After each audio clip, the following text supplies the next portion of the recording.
I know we have the sense every day that everything starts because we're here. I'm going to go back to the very beginning. In the name of the Father, and of the Son, and of the Holy Spirit. Amen. In the beginning, when God created the heavens and the earth was a formless wasteland, and darkness covered the abyss, while a mighty wind swept over the waters.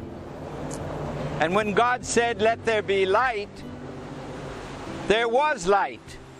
And God saw how good the light was. And God then separated the light from the darkness. And God called the light day, and the darkness He called night. And thus evening came, and morning followed the first day.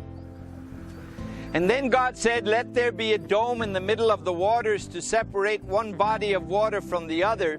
And so it happened. God made the dome, and it separated the waters above the dome from the waters below it, and God called the dome the sky. And evening came, and morning followed the second day.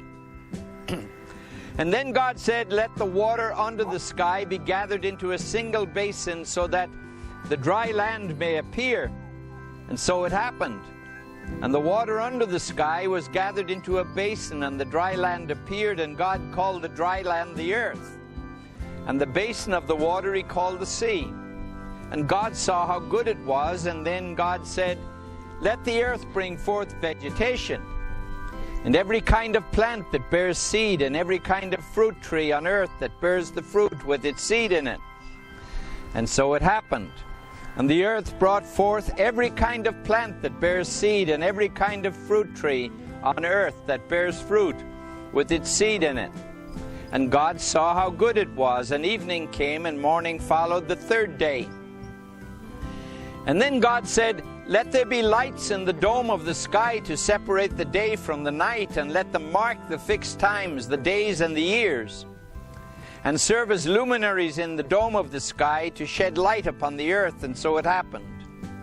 And God made the two great lights, the greater one to govern the day, and the lesser one the night.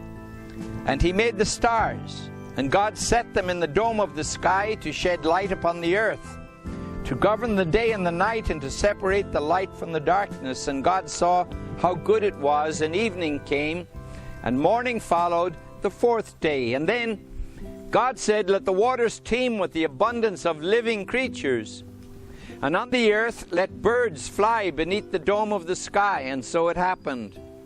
And God created the great sea monsters, and all kinds of swimming creatures with which the water teems, and all kinds of winged birds.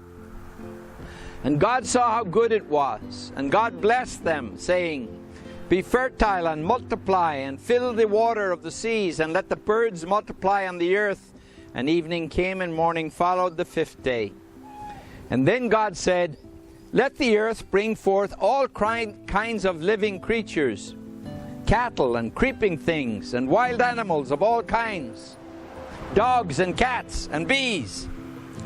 And so it happened. And God made all kinds of wild animals, all kinds of cattle, all kinds of creeping things on the earth, and God saw how good it was.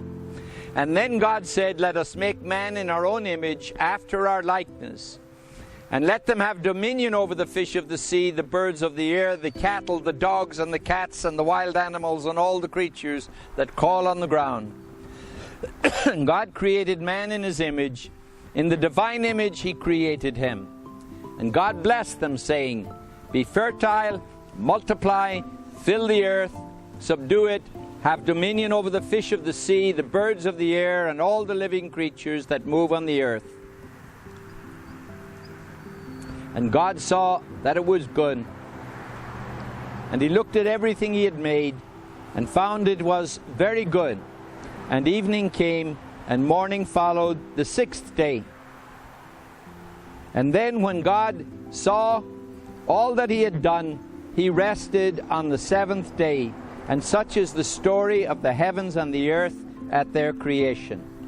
And then in 1180, in the year 1180, a little boy was born. And his mom and dad were delighted. that he was born, and they called him Francis. And he grew up just like all of us grow up, with a mom and a dad and family, and his dad had a business, and that's how he raised his kids. And then Francis grew into a teenager, and he just milked everything that he could get in the land and took it to himself, because he was entitled to have everything that was out there, because it was very good. And then he heard a voice, and the voice said, "Francis, build my church." And the experience was so amazing that he dropped everything, and he sold even his father's goods from his store, and he was thrown into jail for doing it, and did all these things, and his life changed because the voice of God inside him began to show him that he had put everything that God had created before God. And so he gave up everything, and he began to look around him, and he looked up at the sun and saw that he was connected to the sun, and he said, "Brother sun." And at night he saw the moon and said, "Sister moon." And then he looked at the earth, and he saw it was Mother Earth.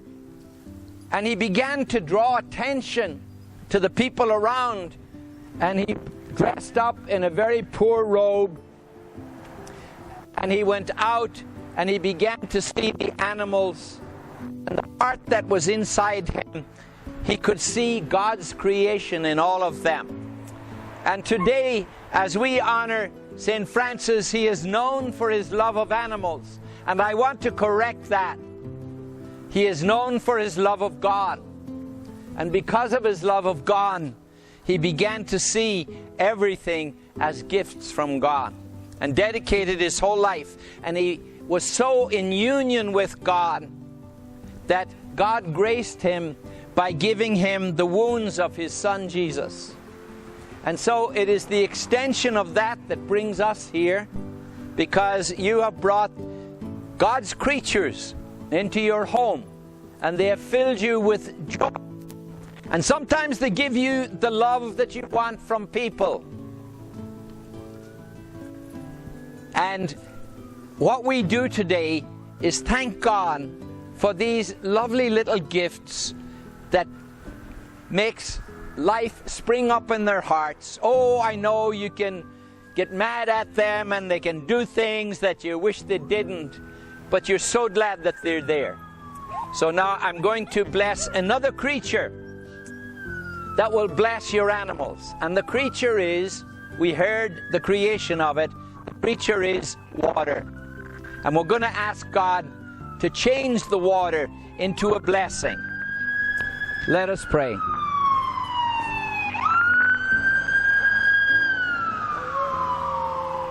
I agree.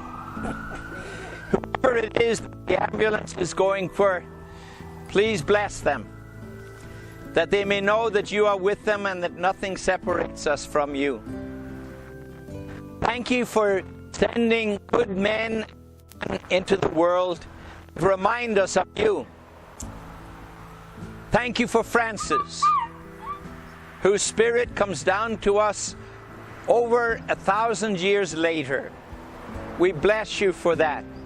Bless our pets, and bless the homes in which they live, and may they, in their simple way, teach us not only how to love animals, but especially to love the greatest of your creatures, for whom your Son came, men and women, that we will love one another as you love us. Prayer through Christ our Lord. Amen.